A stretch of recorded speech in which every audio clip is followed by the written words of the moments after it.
이름으로 기도드립니다. 아멘. 한 번 더 메리 크리스마스로 인사하겠습니다. 메리 크리스마스, 메리 크리스마스. 네, 하루만 하기에는 너무 아쉬웠기 때문입니다. 제가 그 성탄, 24일 날 전화 받았는데요. 제 톤 들으시고 누구신지 한번 맞춰보시겠어요? 목사님! 하시는 남자 집사님이십니다. 예, 뒤에서 지금 벌써, 누군지 알았어. 네, 임모 집사님이. 목사님! 하시면서 전화를 주셨는데, 많은 이야기를 하시다가 이런 얘기 하셨어요. 근데, 에스더가, 그 바벨론에, 네? 갑자기 막 말씀을 하시더니, 근데 그게 다 내 얘기요. 그러시면서 나는 짧어. 말씀 시간이 짧어. 이러시는 거예요. 야, 그 목소리에 막 기쁨이 가득한데, 우리 귀한 가족 여러분, 혹시 이 시간에 앉아 계실 때, 말씀 시간이 짧으셨으면 좋겠습니다. 네, 말씀 시간이 짧어. 나는 참 짧어. 금방 듣고 은혜가 돼. 아, 이거 너무 시간이 순식간에 지나갔어. 이렇게 하나님의 말씀에 폭 빠지는 이 시간 저희가 되기를 소망합니다. 자, 옆에 식구랑 얘기할까요? 짧어. 시작. 짧어. 네. 감사합니다. 정말 우리가 어제, 같이 성탄절 예배를 드리고 오늘 26일 예배를 드리는데 주보에 보니까 52라는 숫자를 적게 되더라고요. 벌써 1년의 마지막이구나. 물론 여호와 하나님과 걸어갈 때는 매일이 새날이기 때문에 늘 모든 것이 감사한 날이지만 또 더 오늘 이 시간에 선포해 주시는 말씀을 기대하게 되었습니다. 유진 피터슨이라는 분이요, 이런 얘기 하셨는데 한번 들어보시겠어요? 신자의 삶은 우리가 하나님을 위해 행한 많은 일들로 이루어지는 것이 아닙니다. 신자의 삶은 하나님께서 우리를 위해 행하신 일로 채워집니다. 하나님에 대해 이야기하는 것 이제 멈추고 하나님과 개인적으로 만나 친밀하게 교제하며 사귀어야 합니다. 혹시 제가 너무 빨리 읽었지만 이 무슨 말이었죠? 신자의 삶은 내가 하나님을 위해서 뭔가를 많이 해서 그 많은 일들로 나를 채우는 것이 아닙니다. 성도의 삶은 하나님께서 나를 위해 그 하신 일대로 나를 채우는 삶입니다. 여기에 동의가 되시나요? 우리가 성탄절을 어제 예배를 드리면서 우리가 성탄절이니까 뭘 해야지 이게 먼저가 아니라 이 성탄을 계획하시고 진행하시고 성취하신 하나님이 하신 일에 좀 더 집중합시다 라고 나눴습니다. 이제는 하나님에 대해 이야기하는 토론은 좀 쉼표를 두시고 하나님과 진짜 친밀한 교제하는 더욱더 깊이 있게 하나님과 교제하고 나눌 수 있는 우리 모든 식구들이 되기를 소망합니다. 하나님, 예수님, 성령님 이 세 분이 연합하여서 우리를 위한 그 구원의 계획을 세워주셨습니다. 그런데 궁금한 건 그래요. 예수님을 이 땅에 보내시기 위해서 이 여인들도 사용하시고 어떻게도 하시고 막 하셨는데 자, 이제 마지막 이제 성탄의 세 번째 예배를 드리면서 그렇다면 이 일을 행하신 목적이 무엇인지 오늘 그것만 짧게 딱 나누려고 하는데요. 예수님을 이 땅에 보내신 그 계획의 목적이 무엇일까? 오늘 한번 같이 나누고자 합니다. 자, 예수님 태어나셨습니다. 기대도 하지 않고 아무도 생각하지 않았던 일상의 순간에 우리 예수님이 오셨습니다. 자, 구원자로 오셨기 때문에 등에 날개 하나 달고 오셨나요? 아니요. 네, 좀 태생이 아주 특별한 사람은 뭐라도 들고라도 태어나든지 해야 되는데 사람의 생각을 완전히 뒤집어 엎은 아주 연약한 갓난 아기로 이 땅에 오셨습니다. 그리고요, 성경에는 예수님이 그 학창이지 않을 수도 있죠. 유년기 시절을 어떻게 보냈는지 그렇게 많이 다루지 않고요. 바로 어디로 딱 넘어가냐면 공생애로 넘어갑니다. 여러분, 예수님께서 이제 공적인 생애를 시작하신 게 몇 살이라고 하죠? 이게 애매하시면 성경에서 딱 찾으시길 바랍니다. 우리 누가복음 3장 잠깐만 보시겠어요? 누가복음 3장 23절입니다. 누가복음 3장 23절 같이 읽을까요? 네, 시작. 예수께서 가르치심을 시작하실 때에 30세쯤 되시니라. 네, 됐습니다. 예수님께서 이제 하나님의 일하심을 시작하실 때가 몇 세냐면 30세쯤 되셨다라고 성경에 기록이 되어 있습니다. 예수님 사역 처음 시작하실 때요, 우리 어제 영상 보신 거 기억하신다면 그분이 세례를 받으러 가셨습니다. 예수님보다 6개월 먼저 태어난 그 사촌, 그죠? 세례 요한이 늘 요단강에서 세례를 주고 있을 때 많은 사람들이 모여 있었는데 그 자리에 예수님이 오셨습니다. 굉장히 겸손하십니다. 내가 하나님의 아들인데 다른 사람들이 그 세례를 받는다고 내가 굳이 받을 필요 있나? 내가 하나님의 아들인데 이 세상 사람들이 세금 낸다고 나는 안 내. 왜? 난 하나님의 아들이야. 이러지 않으세요. 아주 질서 있게 삶을 보여주셨는데 그 세례를 받으실 때 하늘이 열리고 혹시 보셨나요? 비둘기 한 마리가 푸드득 하고 지나갔었는데 어제 영상에 하나님의 영이 성령이 비둘기처럼 내렸다. 평화로 임하셨다라고 했죠. 그러자마자 바로 40일 동안 광야에 계셨습니다. 사단의 시험도 이기셨죠. 그리고 갈릴리로 돌아오셨는데요. 그 갈릴리에서 무슨 일을 하셨는지 한번 볼까요? 자, 우리 한번 같이 4장 14절 같이 보겠습니다. 4장 14절입니다. 시작. 예수께서 성령의 능력으로 갈릴리에 돌아가시니 그 소문이 사방에 퍼졌고, 네, 예수님께서 이제 성령 충만하심으로 갈릴리에 오셨는데 예수님이 오셨을 때 어떤 소문이 퍼진 걸까요? 하늘에서 성령의 그 음성, 이는 내 사랑하는 아들이요 라고 하는 그 소식에 대한 소문이 막 퍼졌을 겁니다. 그리고 예수님이 어떤 일을 행하시냐면 15절입니다. 시작. 친히 그 여러 회당에서 가르치심에 뭇 사람에게 칭송을 받으시더라. 네, 회당 나오네요. 회당. 이스라엘에는 예루살렘에 성전이 있습니다. 그러나 그들이 예전에 바벨론에게 포로로 잡혀갔던 그 순간마다 그곳에 회당을 세웠고, 마찬가지로 유대 땅에도 회당들이 있습니다. 예배를 드리러 다 예루살렘으로 가지 못하기 때문이죠. 예루살렘과 갈릴리는요 100km가 넘게 떨어져 있어요. 걸어가야 되니까요. 그래서 회당이 존재하는데 그 회당에 사는 일이 무엇이냐면 결혼식도 하고요, 자녀 교육도 하고요, 그리고 예배도 드립니다. 그곳을 예수님이 가셔서 여러 회당에서 가르치시는데 그 가르치심이 너무너무 맛있는 거죠. 그래서 사람들이 좋아했어요. 자, 이제 예수님이 그 가르치시던 곳에서 어디로 오시냐면 16절 같이 봅니다. 시작. 예수께서 그 자라나신 곳 나사렛에 이르사 안식일에 늘 하시던 대로 회당에 들어가사 성경을 읽으려고 서심해. 네, 좋습니다. 자, 지금 예수님이 나사렛에 가셨는데 그가 자라신 곳 이렇게 딱 찝어주네요. 나사렛에 들어가서 안식일에 들어갔는데 그 안식일에 뭘 하려고 하시냐면 성경을 읽으려고 하셨습니다. 자, 그러면 회당에서 아까 세 가지 뭐 또 여러 가지 일을 하지만 그 중에 가장 대표적인 예배를 어떻게 드리냐면 일단 성경을 읽어요. 자, 여러분 그 성경 예수님께서 안식일에 회당에 들어가셔서 성경을 읽어주신 것도 우리에게 보여주시는 교훈입니다. 하나님의 아들이 굳이 성경을 펼쳐서 읽을 필요가 있을까요? 그냥 선포하면 되죠. 딴 거 보지 말고 나만 보시오 라고 해서 이야기해도 되잖아요.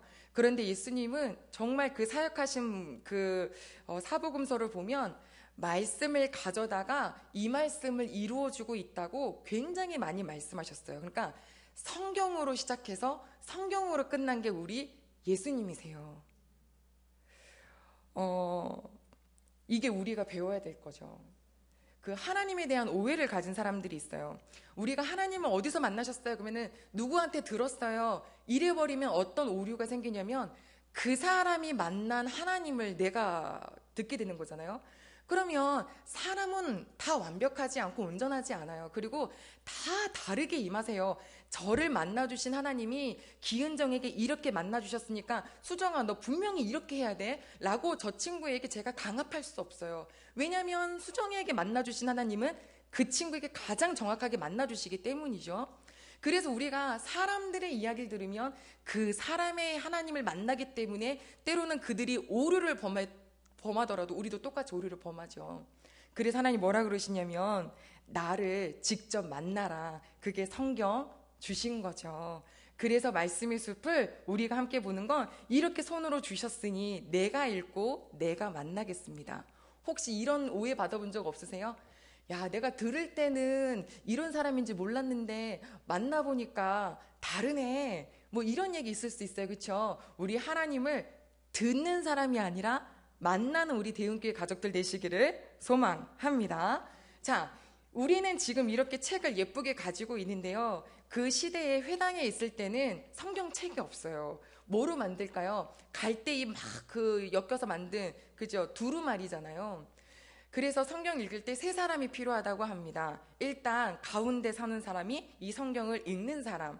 그럼 옆에 있는 사람들은 뭐 하냐면 한 사람은 그 두루마리를 펴주고 한 사람은 두루마리를 말아가고, 그래서 회당에서 말씀을 전할 때 이렇게 세 사람이 있어야 되거든요. 그 이사야서가 특히 굉장히 커요. 그 두루마리가요. 다 각자 집에 성경 없어요. 여러분 우리 다 성경 갖고 계시죠? 그것도 귀찮아서 막 어디 막 있고 핸드폰에 이것도 감사해요. 시대의 변해서 우리가 누리는 거죠. 그렇죠? 이 손에 쥐게 해주신 하나님의 은혜에 감사드립니다.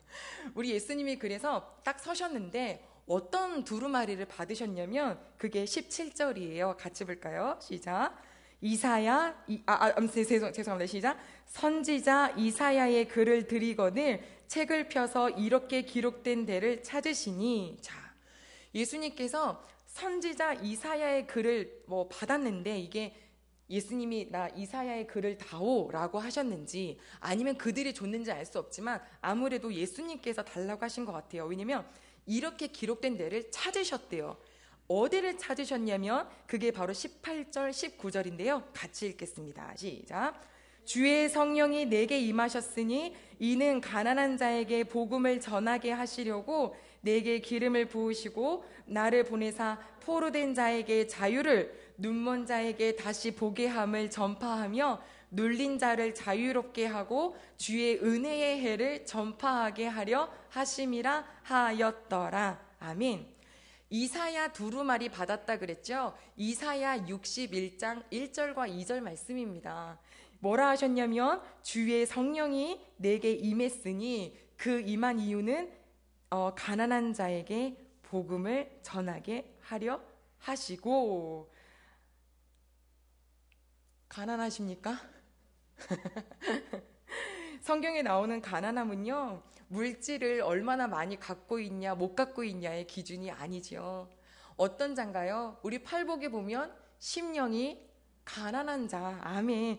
그 심령이 가난한 자에게 복음을 전하게 하시려고 이 땅에 오셨다입니다. 우리 귀한 가족 여러분, 심령이 가난하십니까? 네. 이게 무슨 말인지 모르겠죠. 심령이 가난하다라고 하는 건 하나님 말씀, 하나님 되게 사모하는 그런 마음입니다.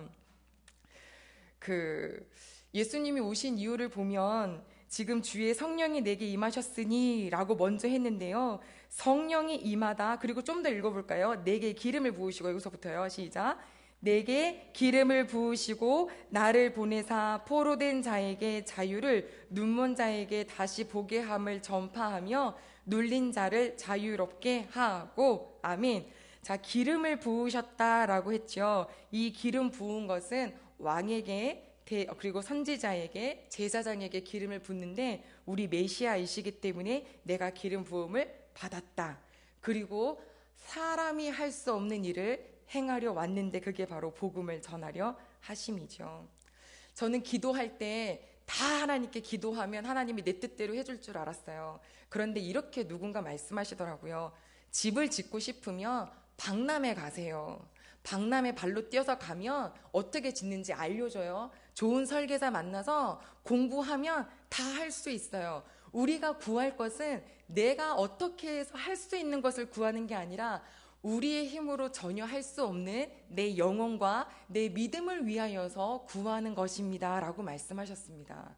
우리 귀한 가족 여러분, 우리 예수님 오신 이유는 사람이 절대 할 수 없는 일 때문에 오신 거예요. 이거를 사람이 할 수 있다라고 생각하는 것을 아까 기도 속에서도 나왔지만 교만이라고 하죠. 마리아의 노래 속에 어떤 글귀가 있었냐면 교만한 자를 흩으시고 이런 얘기가 있었어요. 교만하면 말씀이 안 들어와요. 교만하면 말씀을 어떻게 하냐면 쪼개가지고 이거 한번 설명해 보세요 라고 해요. 그런데 우리는 정말 마음이 가난해서 아버지가 말씀 깨닫게 해주셔야 먹을 수 있어요 라고 하는 진짜 부족한 자 같고 못 배운 자 같으나 오히려 그가 하나님을 만나게 되는 은혜가 있을 줄로 믿습니다. 첫 번째 성탄절 날요, 똑똑했었던 사람들이 어떤 반응 보였는지 우리가 한 번만 찾아가 보겠습니다. 마태복음입니다. 마태복음 2장 3절과 4절인데요.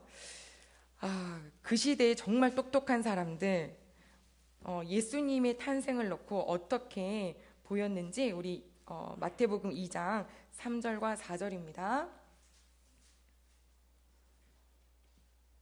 자, 찾으셨나요? 같이 보겠습니다. 시작. 헤롯 왕과 온 예루살렘이 듣고 소동한지라 왕이 모든 대제사장과 백성의 서기관들을 모아 그리스도가 어디서 나겠느냐 물으니. 자, 지금 이 말씀은 이 헤롯 왕이 있는 곳에 동방으로부터 박사들이 왔기 때문입니다. 동방, 이스라엘을 놓고 동쪽을 바벨론 지역이라고 보는데요. 그쪽에서 사람들이 왔습니다. 그 사람들은 유다 사람들이 다 우리 예수님 오실 것, 아니 메시아 오실 것을 생각지도 않고 있는데 그들은 기다렸던 사람이에요. 이방인들이 기다렸어요. 그 별이 어떤 경로로 오게 되는지는 우리가 알 수 없지만 한 가지 확실한 건 하나님의 아들 오심을 기다리는 사람들에게 이 하늘을 주관하시는 하나님께서 별을 보게끔 하셨고 그 별을 사용하셔서 동방의 박사들이 이 예루살렘 땅까지 오게 하신 거예요. 하나님은 천체를 주관하시는 분이시잖아요. 근데 이 동방의 박사들이 당연히 생각했어요. 유대인의 왕으로 오시는 분이니까 왕궁으로요. 그래서 갔는데 그 왕궁에 있는 위치와 예수님이 진짜 태어나신 베들레헴 위치는 10km 정도 떨어져 있어요. 그러니까 가깝긴 하죠.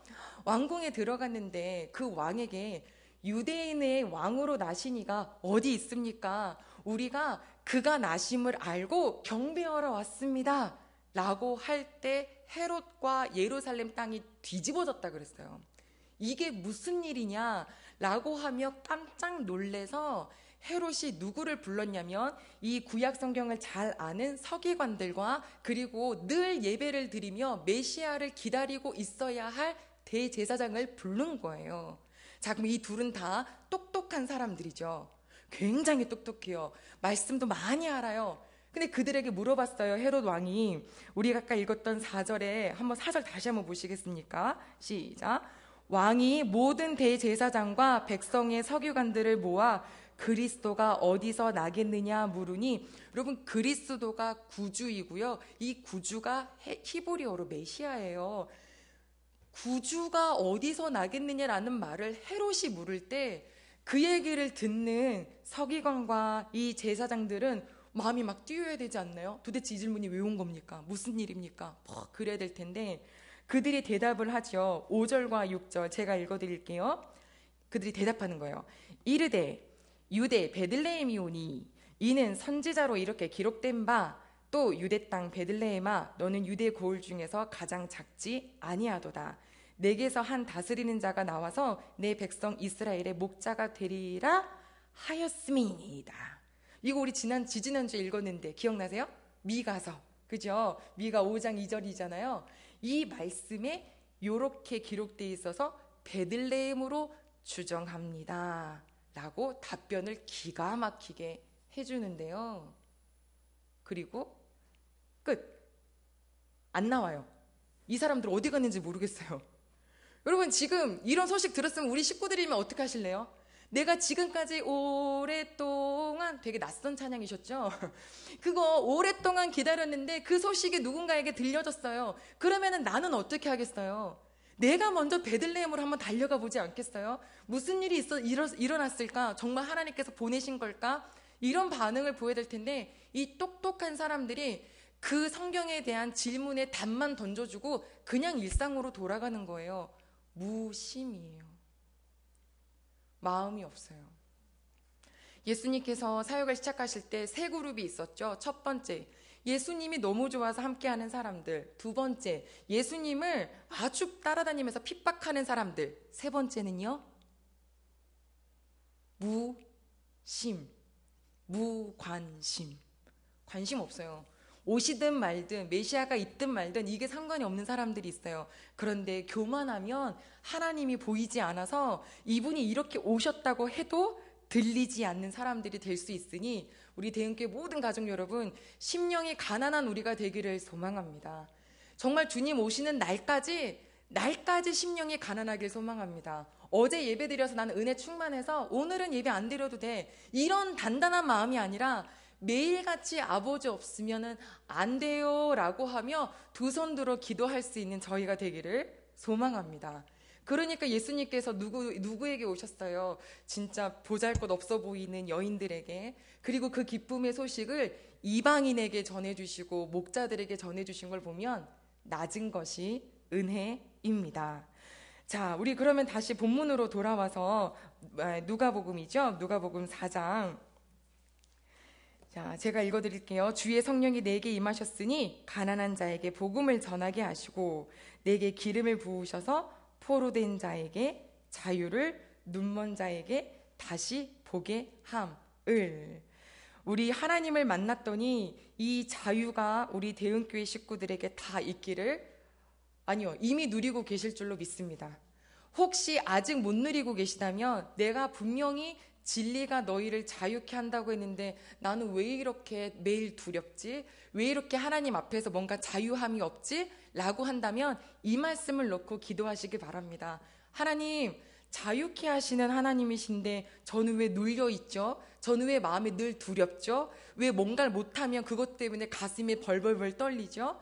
아버지가 등장하시면 달려가서 안겨야 되는데 왜 나 맨날 눈치 보죠? 뭔가 잘못된 것 같아요. 내 마음이 주의 말씀을 알기 때문에 자유케 되는 은혜가 더 충만하게 도와달라고 기도하는 저희 모두가 되기를 소망합니다.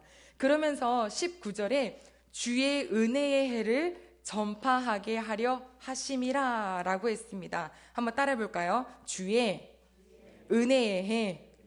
아멘. 그리고 은혜의 해가 두 단어로 줄이면 희년입니다. 레위기 말씀 나눌 때 배웠는데 혹시 기억나시나요? 몇 년째 찾아오는 거냐면 50년째 찾아오는 해인데요.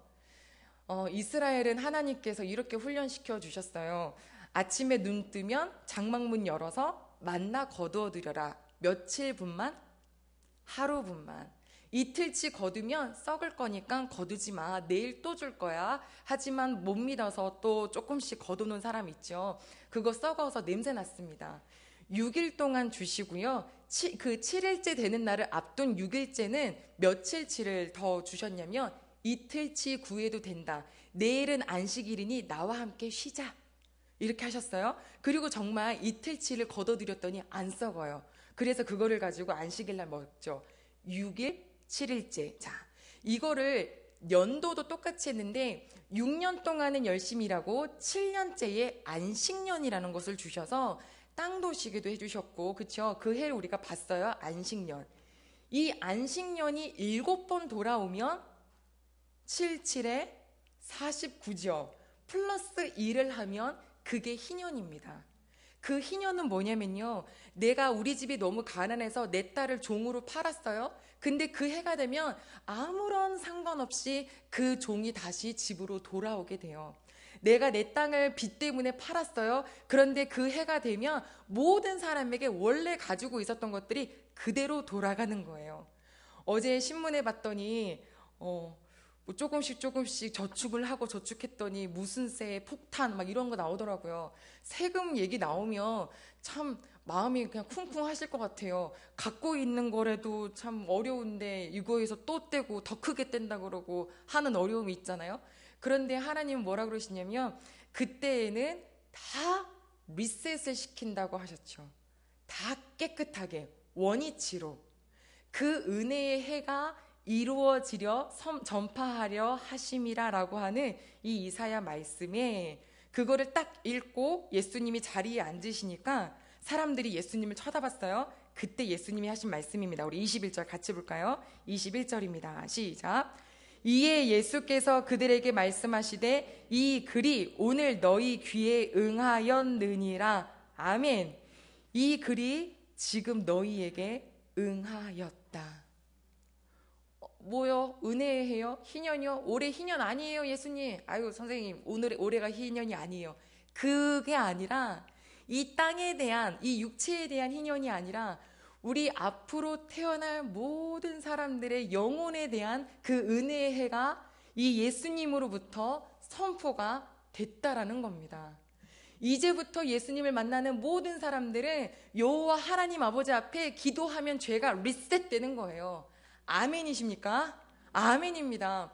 저희 택배 가끔 생각해 보는데요. 여러분, 택배가 집합하는 장소 혹시 인터넷에서 보신 적 있습니까? 기가 막히게 막 차곡차곡 막 이거는 무슨 이런 세상이 있나 싶을 정도입니다. 만약에요, 우리의 죄가 택배처럼 맨날 하나님께 다 그대로 올라간다고 해보십시오. 왜냐면 사탄은 그거 하는 거잖아요. 우리가 요즘 욥기 읽고 있는데 사탄은 맨날 와가지고 하나님 근데 욥이요, 걔가 뭐 그러니까 그런 거죠. 이렇게 맨날 와가지고 그걸 다 건드리잖아요.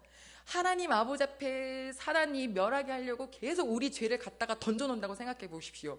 하나님은 하루에 몇 개의 택배를 받으실까요? 네, 택배. 근데 그게 좋은 택배도 아니에요. 죄로 가득 차 있는 죄에 대한 제 몫인데 여호와 하나님께서 우리에게 무슨 은혜를 주셨냐면, 암만 내 앞에 갔다가 기은정에 대한 죄를 쌓아놓는다 한들 예수 그리스도의 이름으로 회개하며 기도할 때 리셋, 없애 라고 해주신다라는 거예요. 이 은혜가 이 자리에 있는 우리 모두에게 임하신 거죠. 그러니 예수님께서 그 글이 오늘 너희 귀에 응하였다, 이루어졌다. 성탄의 목적은 바로 우리에게 은혜의 해를 선포하게 하려 하심입니다. 선포가 기쁜 건 뭐냐면, 우리 어떻게 은혜의 해를 어떻게 만들어 가 볼까요? 자, 이제 투표 한번 해볼게요. 은혜의 해를 만들어 가 봅시다. 어떻게 만들어야 될까요? 이렇게 설득하고 작업하는 해가 아니에요. 선포는 뭐냐면 이미 결정됐고 이렇게 됩니다. 땅이에요. 이거 받으신 분이 지금 우리 귀한 식구분들이시라니까요. 나 은혜 받은 존재임을 기억하시길 바랍니다. 우리 예수님이 그때 오신 것은 지금 21세기 지금 이 자리에 내손동에, 평촌동에, 오존동에, 인덕원에, 또 어디 말해줄까요? 향남에, 안양에, 용인에, 제가 다 할 것 같죠? 할 거예요. 자, 내손동에, 그래요, 알았어요. 김포에. 이렇게 살고 있는 존재감이 없어 보이는 나를 턱 하고 보시면서 은혜의 해를 선물로 주신 거예요. 어저께 뭐 받으셨어요? 뽑기 해가지고 뭘 받든지 너무 감사하죠. 귀한 섬김으로 저희가 어떻게 나눔을 했는데, 가장 좋은 선물은 나에게 그 은혜를 선포해 주시는 예수 그리스도를 믿게 해주신 것입니다. 교만하면 못 받아요. 교만하면 아까 그 사람들처럼 알고 머리는 아는데 마음으로 오지 않아서 나중에 오히려 대적하는 사람이 돼요. 창을 들고 말씀 안다고 막 쿡쿡 찔러대요. 아무리 쿡쿡 찔러대도요, 은혜 받은 사람은 어떡하냐면 이렇게 되죠. 그러라고 해요. 괜찮아요. 나는 은혜를 받아서 괜찮아요. 그러라고 해요. 그런 말 해도 돼요. 괜찮아요. 야, 너는 교회 다닌 지가 얼마나 됐는데 아직도 담배를 피냐? 괜찮아요. 두세요. 김준홍 목사님이 그러시던데요. 우리 교회 식구 30%는 다 담배 펴요. 내가 교회에서 설교도 해줬어요. 어떻게 해야 담배를 끊을 수 있는지 방법에 대해서 이러시더라고요. 그냥 둬요. 왜요? 은혜 받으면 끊어져요. 그냥 둬요. 아까 그 집사님이 그랬잖아요. 예배 시간이 짧아요. 반대로 뒤집어 볼까요? 은혜 없으면 이것처럼 힘든 자리가 없어요. 목사님은 자기가 하고 싶은 말 다 하고, 찬송가는 2번씩이나 부르라고 하고, 와, 하루가 1000년 같다더니 1분이 1000년 같네 막 이런다고요. 근데 은혜를 받은 자는 막 찬양이 벌써 끝났어. 어떡해. 말씀이 벌써 끝나서 어떡해. 하나님 이제 나와 함께 동행하시는 하루가 시작됩니다. 막 이렇게 되겠죠. 우리 귀한 가족 여러분, 거짓말 하지 말라 그래도요, 거짓말이 멈춰져요. 애들 거짓말 하잖아요. 부모님이 다 눈에 보이는데, 뻔히 보이는데 거짓말 하잖아요. 두세요. 은혜 받으면 바뀌어요. 은혜 받으면 내 안에 이게 성령님이 싫어하셔갖고 거짓말 이렇게 딱 나왔다가 하나님 걸르시죠. 야, 너 그래도 되겠냐? 알았어요. 네, 학원 안 갔어요. 저예요, 저. 제가 고3 때 거짓말 했거든요. 학원 갔니? 네. 갔어? 네. 3번 물어보셨는데 어머니가 기회를 주셨는데 모르고 네 하다가 뒤지게 맞았죠. 야, 고3 때까지 맞은 사람입니다. 이유는 하나, 거짓말해서. 주의 영이 임하니까 이젠 거짓도 싫어지더라고요. 차라리 지금 얼굴 빨개지고 말자. 차라리 지금 말하고 말자. 라는 사람이 되더라고요. 은혜 입은 자가 그래요. 또 뒤집어 볼까요? 은혜 입은 자는 어떤 마음이 생기냐면 뭔가 일이 더뎌도 그럴 만한 이유가 있겠지가 돼요. 뭔가 일이 내가 생각한 대로 풀리지 않아도 은혜 없는 자는 내가 이것을 위해서, 이게 잘 풀리기 위해서 봉사도 했고 헌금도 냈고 육체가 와가지고 예배도 드렸는데 세상에 이거 하나 안 풀어주시고 여호와 하나님 막 고개를 치켜 세우는데, 진짜 은혜 받은 자는 하나님의 프로그램 속에 내가 들어와 있으니 하나님 조금 어려울 수 있죠. 조금 내가 생각한 것과 다를 수 있죠. 아멘, 할렐루야, 난 아버지와 걸어갑니다.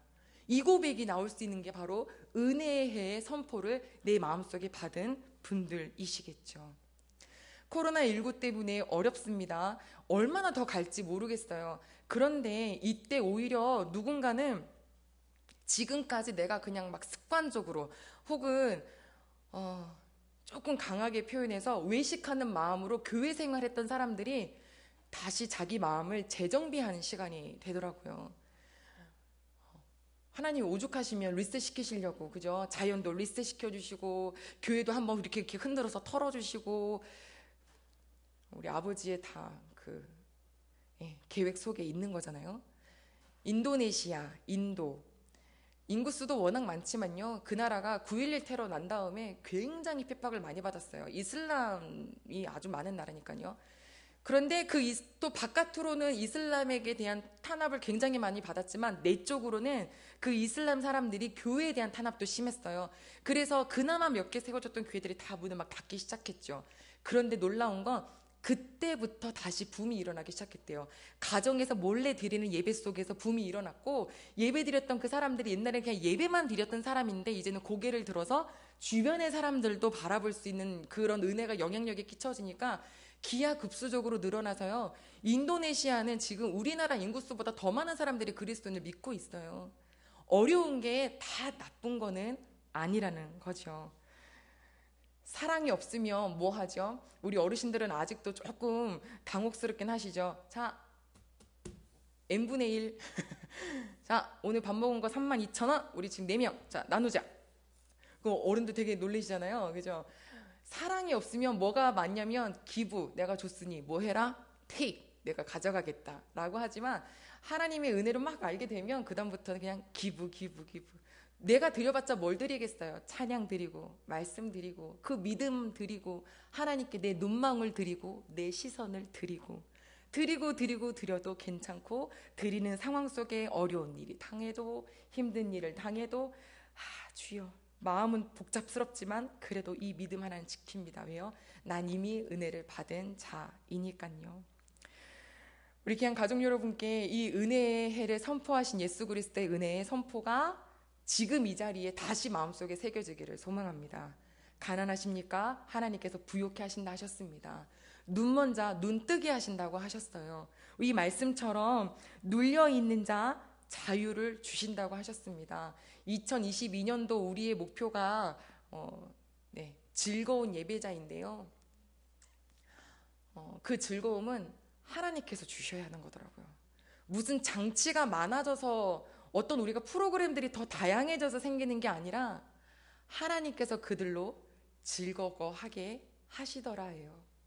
하나님이 대응해 모든 가족들, 그 정말 하나님만을 바라보고 오신 우리 식구들의 한 영혼 속에 이 은혜의 마음을 충만히 넣어주셔서 더 충분히 더 가득 넣어주셔서 정말 즐거운 예배자의 삶을 교회 안에서도 교회 밖에서도 집에서도 회사에서도 학교에서도 그렇게 살아갈 수 있는 우리 식구들이 되기를 소망합니다. 대흥교회는 그런 교회가 되기에 그런 식구들이 되도록 애쓰고 더 기도하는 그런 교회가 되도록 하겠습니다. 우리 이 시간에 마지막 메시지 딱 하나. 네. 말도 안 되게 동방박사들이 예수님 탄생 축하했잖아요. 예루살렘 사람들은 생각지도 못했잖아요. 우리 귀한 가족 여러분, 예수님이 다시 오셔요. 진짜요? 어떻게 믿어요? 뭐 무슨 질문하셔도요, 예수님이 다시 오셔요. 그때는 아기로 안 오시고 심판의 주로 오신다고 하셨어요. 그때 우리 가족들 다 계셔야죠. 다 모였다 해야죠. 거기까지 가려면 우리 이 믿음 잘 지키시고 하나님 말씀 안에서 말씀으로 시작해서 말씀으로 끝날 수 있는 우리 견고한 우리 대흥교회 식구들 되기를 소망합니다. 아멘. 우리 그 아버지가 내 이름도 아시고 내 생각도 아시는 아버지, 우리 마지막 찬양 올려드리고 같이 기도하고 오늘 예배를 올려드리겠습니다. 나를 지으신 주님.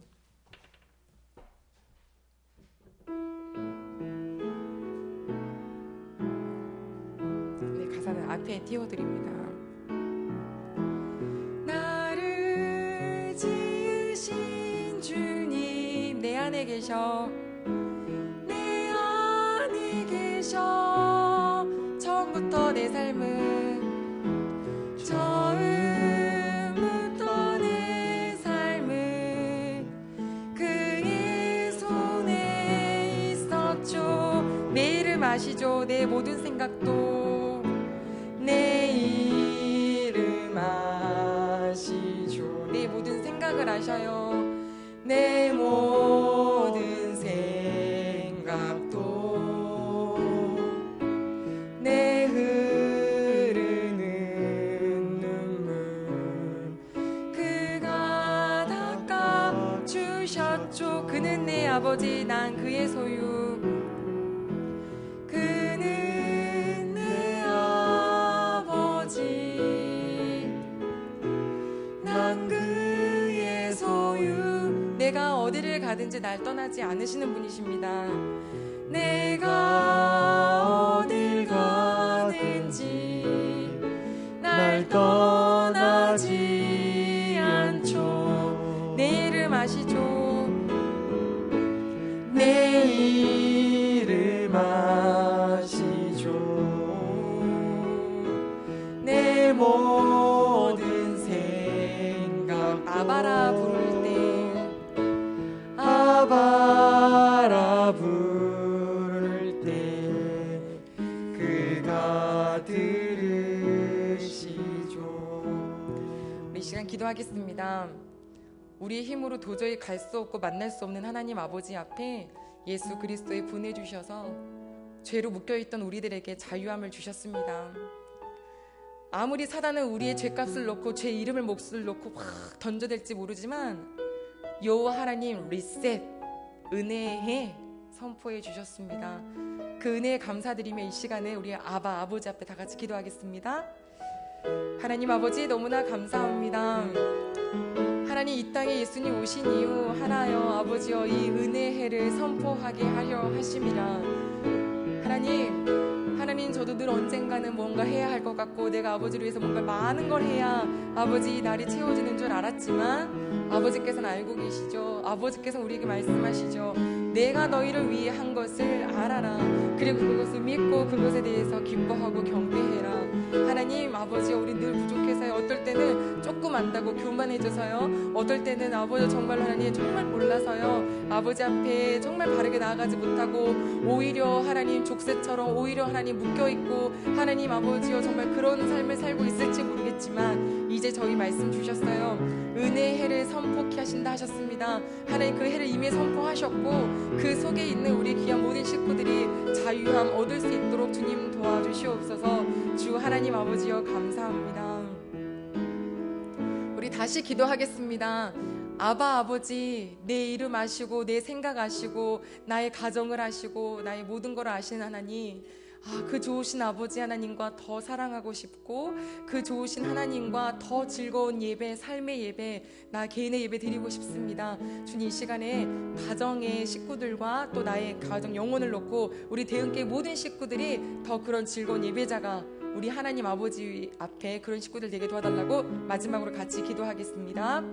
하나님 아버지여, 감사합니다. 주님, 내 입술을 열어서 아버지여 말씀을 주셨어요. 주님께서, 아버지께서 알려주셨어요. 그리고 하나님, 이 시간에 하나님 우리 귀한 권사님분들, 장로님분들, 하나님 우리 귀한 우리 성도님들, 집사님들, 아버지 우리 귀한 우리 청년 가족들, 하나님 귀한 우리 학생들이 아버지 하나님을 내 안에 주신 것에, 하나님이 나를 때문에 이 땅에 오신 것에 감사하며 하나님 그 은혜에 아버지 더 즐거운 예배자가 될 수 있도록 그 영혼 붙잡아 주시고, 하나님 속해 있는 가정에 믿지 않으시는 부모님 아버지여, 알긴 알지만 하나님을 좀 차갑게 알고 있는 식구가 있다면 그 가족도 열어주시고, 하나님 아버지여, 우리 모든 대흥교회 식구들 안에 바로 그러한 은혜가 있게 도와주시옵소서. 주님께 감사드리며 예수님의 이름으로 기도드립니다. 아멘.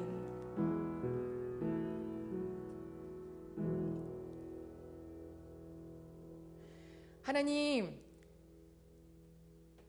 어떻게 이렇게 부를 수 있고, 하나님 하고 어떻게 이렇게 아버지 만날 수 있고, 찬양 올려드릴 수 있고, 그 좋으신 그 크신 하나님이 우리 이름도 아시고 우리의 생각도 아시고, 하나님 이렇게 은혜를 부어주신 하나님 아버지 앞에 감사드립니다. 저희가 이 한 해를 보내면서 육체의 삶을 지켜주신 것 또한 감사드리지만, 하나님 우리의 영혼이 오늘 이렇게 예배자로서 서 있을 수 있도록 그 은혜의 해를 선포하신 것을 놓치지 않을 수 있도록 인도하여 주셔서 더더욱 감사드립니다. 심령이 늘 가난한 자가 되어서 하나님을 더 사모할 수 있도록 주님 도와주시옵소서. 아버지 없으면 못 사는 저희들의 마음이 되게 하여 주시고, 그러하기에 삶이 늘 즐거운 예배자가 될 수 있도록 아버지, 우리 귀한 이 자리에 있는 식구들, 또 영상으로 예배드리는 모든 식구들, 대흥교회 모든 가족들이 바로 그런 은혜의 해 선포를 마음에 새기는 식구들 될 수 있도록 도와주시옵소서. 주님께 감사드리며 예수님의 이름으로 기도드립니다. 아멘. 이제는 우리를 향하신 하나님의 사랑의 계획을 성취하신 그 크신 사랑과 우리에게 그 은혜해를 선포케 하시는 그 말씀을 성취하신 우리 예수 그리스도의 은혜와 매일매일 하나님과 더 동행할 수 있도록 도와주시고 이끄시는 성령님의 은혜가 지금 이 자리에 겸손하게 하나님께 예배드린 모든 식구들에게, 가정에서 예배를 드리는 모든 식구들에게, 이제 2022년도를 사모하며 기다리는 모든 영혼들에게 이제부터 영원토록 함께 하시기를 간절히 축원하옵나이다. 아멘.